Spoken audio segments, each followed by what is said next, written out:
wrestling if you're ready to care. Oh, let's talk power, let's talk speed. Hosted by the one and only We Too Deep. Turn it up loud, feel the power in your seat. This is slapping me, yeah, slapping me. What is up, everybody? It is your boy, the one and only We Too Deep, and we are back with another episode of the Slappin' Me Wrestling Podcast. This is a special, not really planned edition of the show. I told you guys I'm trying to cut it back. You know, we're gonna do me and Wavy D on Tuesdays, me on Fridays, and the occasional here or there what would typically be a Sunday show, but we can't wait to Sunday. We're going to give it to you Saturday night. WWE has made the news. We've all heard about it. They've released some wrestlers, and the IWC has let us know their feelings about how hurt they are that big body Javi Bernal, and Eddie Thorpe, and Ora Mensa, the main man Mensa, and Jakara Jackson, and Shotzi, and Gigi Dolan, and Cora Jade, and Braun Strowman, and Dakota Kai. Oh, man. All have been released, and there's more names. Gallus has been released. Such heavy hitters on the roster, right? They're no longer on the roster. They've been given the notice that they will no longer have a contract and are free to seek employment in 30 or 90 days, depending on which contract they had. And we're going to dive deep into this discussion because every time spring cleaning happens in the WWE, the IWC acts surprised. They label the WWE as the big bad villains of wrestling, and I'm not going to stand for that. You know, every time WWE releases a group of wrestlers, right, social media explodes, right? People call the company heartless, cold, and corporate villains who only care about the almighty profit, the dollar, right? And look, I get it, right? These are real people with real lives, and it's never easy seeing someone lose their job.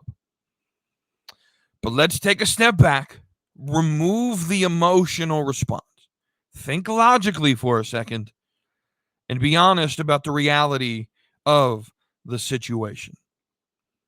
WWE isn't a charity.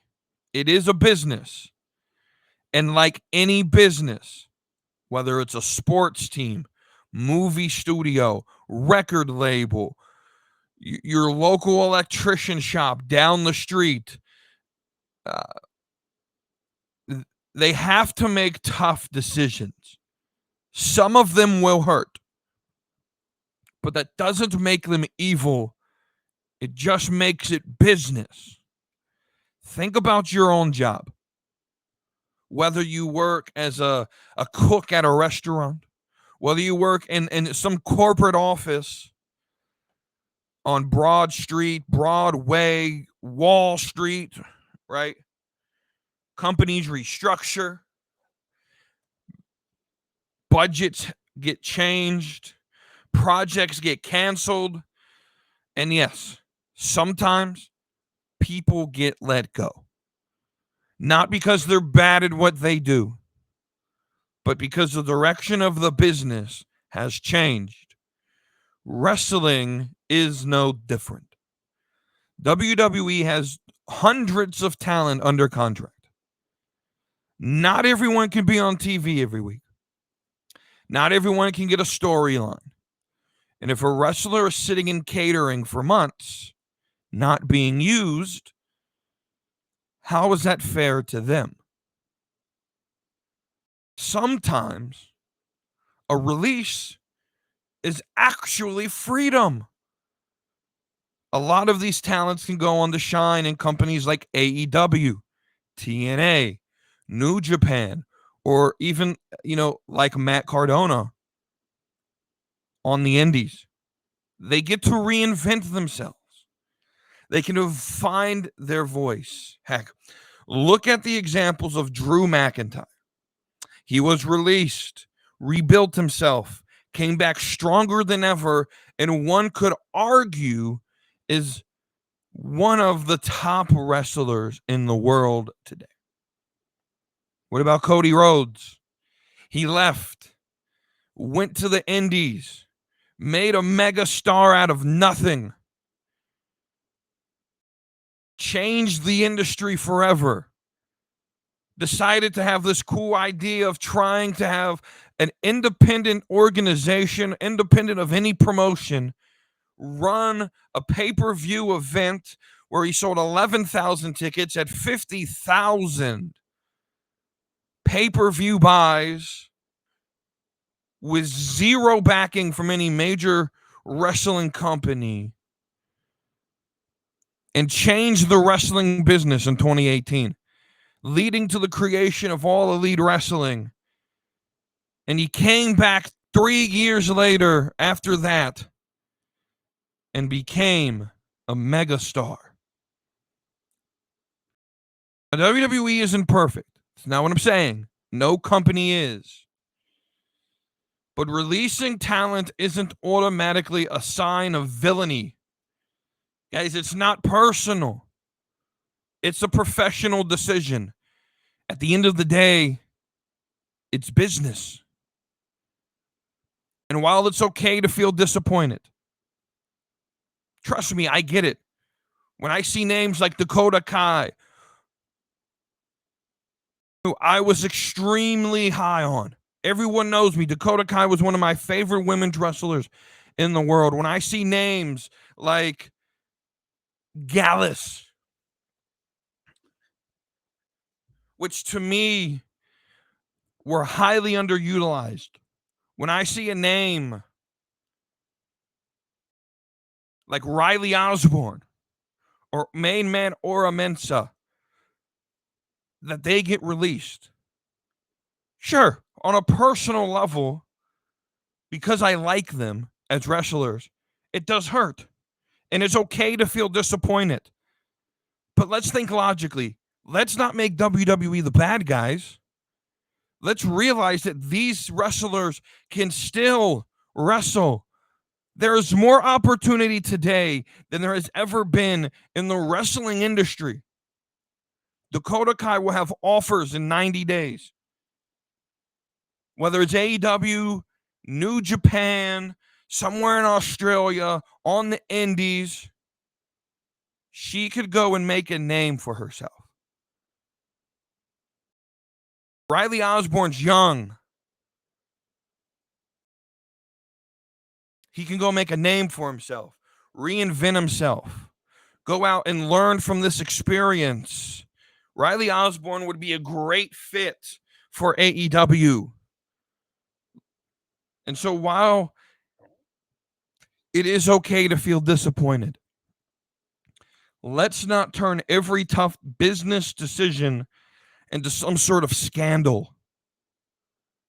Sometimes letting go is the first step to something greater for the wrestler and the company. But let's talk about these expectations, right? As wrestling fans, I get it. We're passionate. We get attached to wrestlers and superstars. We invest in their journeys and their characters and their matches. And so I get it. When someone we love gets released, it does feel personal to us. It does. I get it. But passion doesn't always equal perspective. We see a talented performer get released and we think, oh man, they deserve more. And maybe they do. But deserve doesn't always align with opportunity, timing, or business need. WWE isn't just about telling stories as a company from a corporate level. They are running a global operation. It's television deals, international tours, creative plans that span months, even years. You've got to make room for new stars, adapting to changing audiences, and sometimes that means you have to trim your roster. It's not about good and bad, it's about balance, sustainability, and making sure the machine can keep running. As Triple H says, you either adapt or you die. That is the law of the jungle. And here's something people forget. Contracts are mutual. These performers sign on the dotted line as independent contractors, understanding and knowing the risk that at any point in time, WWE can say that we are no longer going to need you on the roster. They know they are not a lifetime guarantee. They also have agents, options, and increasingly, thanks to the rise of other promotions, they have more leverage than ever before. As I said, there is more opportunity today than ever before in the pro wrestling business to make a very successful living outside of WWE. For some of these men and women, being released is going to be the best thing that has ever happened to them. It may light a fire, unlock creativity, and remind them who they are outside of a system that sometimes can't use everyone at the same time. But let's stop acting like WWE just throws people out the door and leave them with nothing. Many get 90 days of pay, support services, and lifelong doors that stay open, provided that they don't burn them and close the doors themselves. Plenty return on later. It's a revolving door, not a guillotine. Wrestling is a business that thrives on change and adaptation. The wrestling world is bigger than one company. WWE is the biggest stage, but it's not the only one. Releases don't mean it's over. They mean what's next. And only the performers themselves can dictate where that is and how they're going to grow from this opportunity that they had. So instead of mourning every release like it's a tragedy, maybe we could start seeing it for what it is. A transition, a new chapter, a necessary pivot. WWE isn't the bad guy. It's just doing what every major business does, trying to stay competitive, flexible, and ready for the future. Because in this business, just like in life, adapting is survival. You either adapt or you die. And here's the part that really needs to be said. All right. Most of the people in the IWC, the internet world, that are crying foul online, they weren't supporting Big Body Javi. They weren't supporting main man Mensa. They weren't supporting Gigi Dolan. Were y'all going to NXT live events as they traveled? I mean, I was. Hell, I drove all the way to DC to watch NXT. Were y'all buying merchandise? Were you really supporting these wrestlers? Did you really care about them?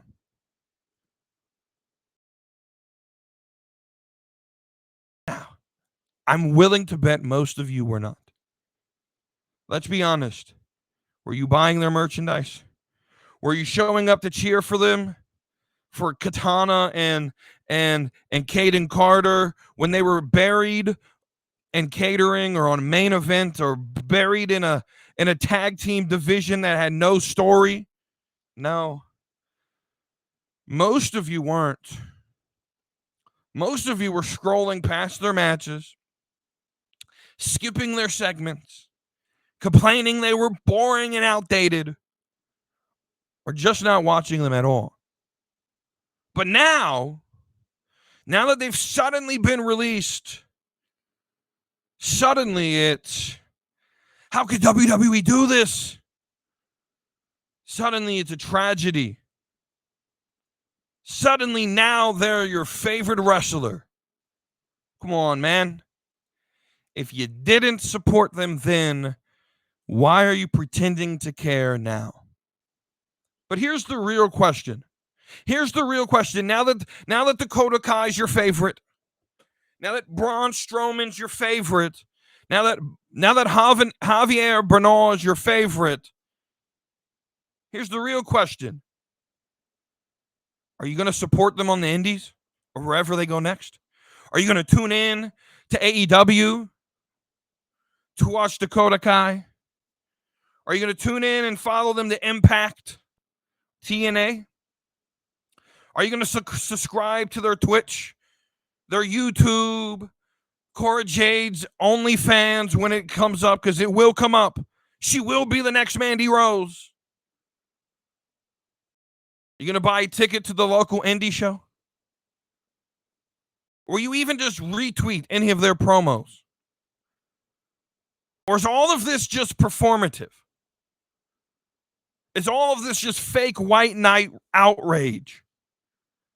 Just another chance to dunk on WWE and say the Fed is bad. Bad man, bad Fed. They're so evil.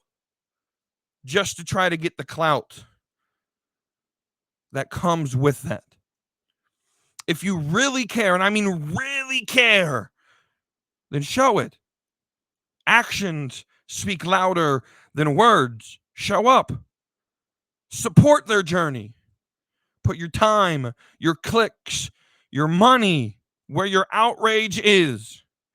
Stand on business. Keep the same energy in 90 days.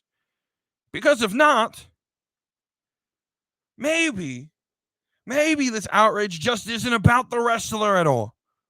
Maybe it's just another case of fake outrage for the sake of noise. At the end of the day, this isn't about WWE being heartless. It's about being honest. Business is business. And if you care about these superstars, then prove it. Not just with hashtags and hearts and broken heart emoji tweets, but with action, with support, with your time, your resources, your energy, to put them in a position where they can thrive. But let's not forget about the other side of this equation that I feel like everyone always forgets about when it comes to spring cleaning time. Right? When you clean your house and you do spring cleaning, why is it oftentimes that you have to give things away? Because you've gotten other things. Let's not forget the other side of this equation. New talent is always coming in. Again, it's a revolving door. In the last 6 months, WWE has brought in Julia, Jordan Grace, the one and only, the great La Primera, Stephanie Vaquer, Penta, Phoenix, Aleister Black is back, Rusev is back. That's the nature of a growing, evolving company. Again, WWE just signed Penta and Phoenix and Aleister Black and Rusev. There are rumors swirling around that Jeff Cobb will show up possibly as an enforcer with Jacob Fatu. There's rumors of Mariah May, who looks to be the future of the women's division. These aren't some small-time signings. These are major, big moves in the wrestling industry. But you can't add without subtracting. You can't keep bringing in high-caliber stars without making room for them on the roster and in the budget. WWE is just not going to throw around money blindly like one Tony Khan. It has a checkbook. And like any responsible company, it balances it. You want the hottest free agents? You have to make space. Not just on TV, not just in the writing room, not just on paper, on the payroll. It's like a sports team. You want that new franchise player? Someone's got to get traded. Someone's going to get cut. That's not cruelty. It's strategy. That's how dynasties are built. So instead of pointing fingers and acting like WWE is heartless, take a breath, go touch some grass, go outside, and understand the game. It's not disrespect. It's evolution. It's about building the best possible product for the fans while giving underused talent the freedom to find their spotlight elsewhere. This is the business of professional wrestling. And if you truly respect the talent, you have to respect the process. Again, at the end of the day, it's professional. It's not hate. It's business.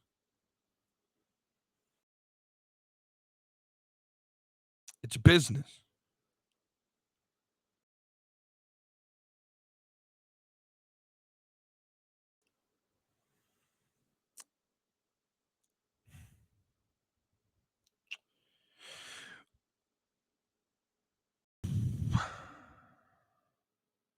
Mm.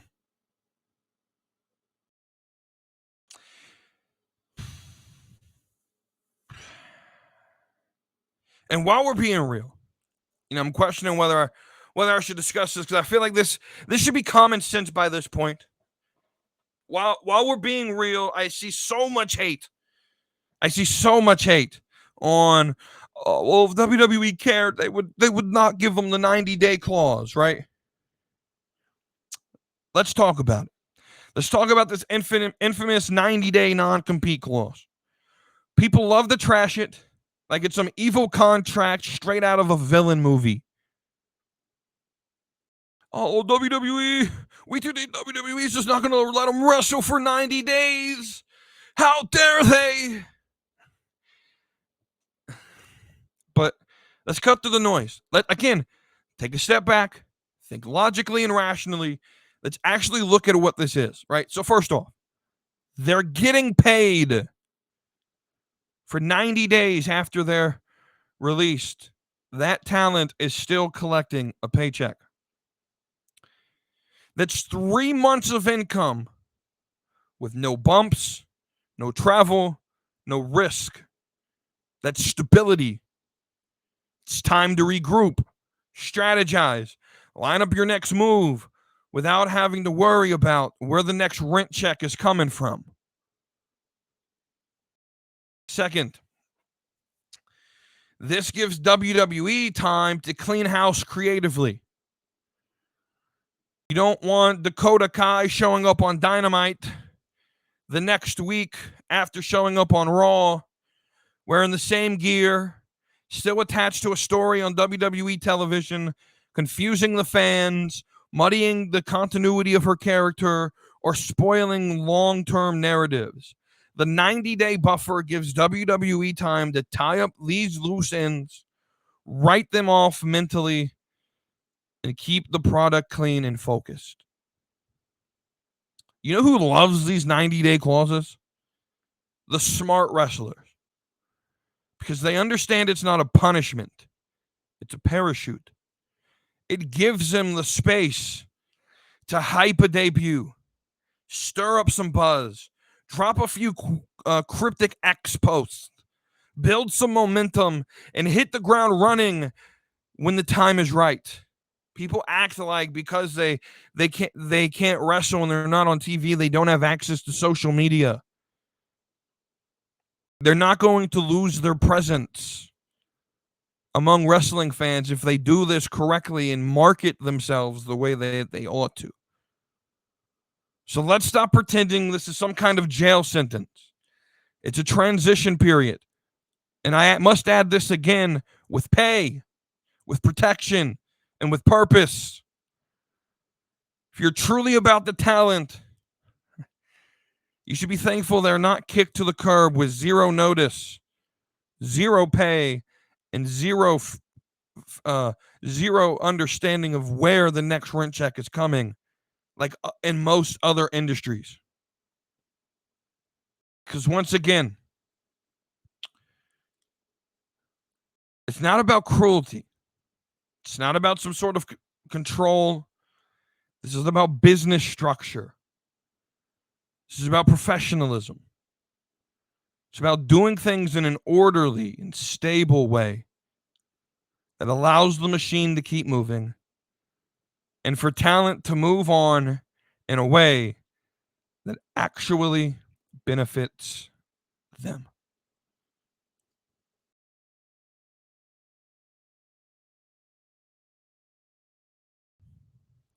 That's what this is about. And for the fans who are white knighting and making all this fake outrage to do what they always do in the IWC and become selfish, entitled brats and make this about themselves. That's what they did last night. They made someone's release, someone being fired, they made it about themselves as fans. They became selfish. They threatened Triple H. Hell, I even saw someone say, if so-and-so gets released, I'm ending it all in front of HQ.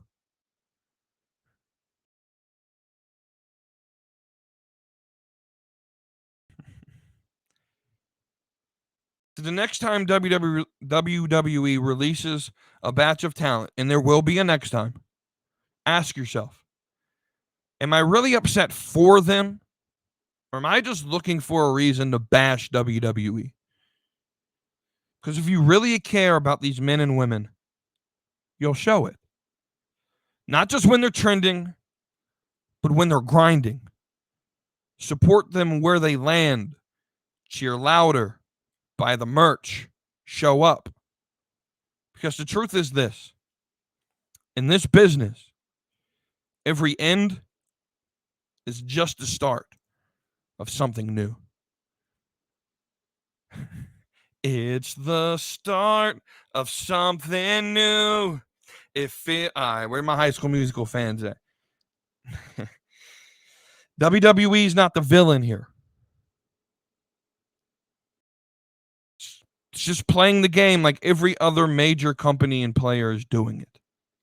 If you love wrestling, you'll respect the process. It's not a tragedy. It's a transition. And the business? Well, it'll just keep moving forward. Because at the end of the day, this isn't personal. It's just business.